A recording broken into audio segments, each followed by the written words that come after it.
So, a really common question I find students have is what's the difference between discursive and persuasive writing? So, these two terms have become really common now with the new syllabus, and particularly students are asked to do it for in year 11 reading to write, and for year 12 the craft of writing. So, with discursive and persuasive writing, they have a lot of similarities, but I just want to highlight what the key difference is so that a teacher can be really sure that you've made the distinction between the two.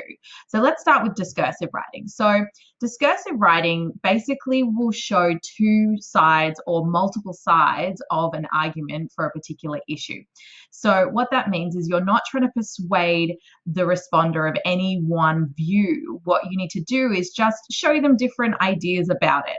So, some kind of ideas you could, think of from multiple different perspectives are things like, say, euthanasia, things like, this one's kind of topical, like should schools be locked down or closed due to COVID-19? So lots of different ideas about that, lots of different points of view. And so what you would be doing in a discursive is you would be exploring these multiple different points of view. And the main way to do that is through using something called low modality.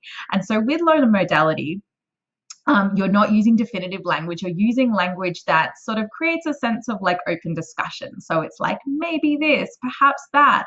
You might be asking questions like, perhaps there's another way, or what about this point of view? And then, you'd go into that alternate perspective. So that sort of kind of gives the reader a really clear understanding, or kind of, understanding of the fact that you've used a discursive tone. And then what you'll do is in your reflection, you'll actually show how you use that particular tone to create those multiple points of view towards whatever it is that you're writing about. In contrast, when you're looking at persuasive, or when you're writing a persuasive piece, you're really definitive and about your particular idea, right? And the purpose of a persuasive is to shape or persuade the responder's point of view about a particular issue and to have them think that particular way about it. Okay, so rather than using low modality, you're using high modality.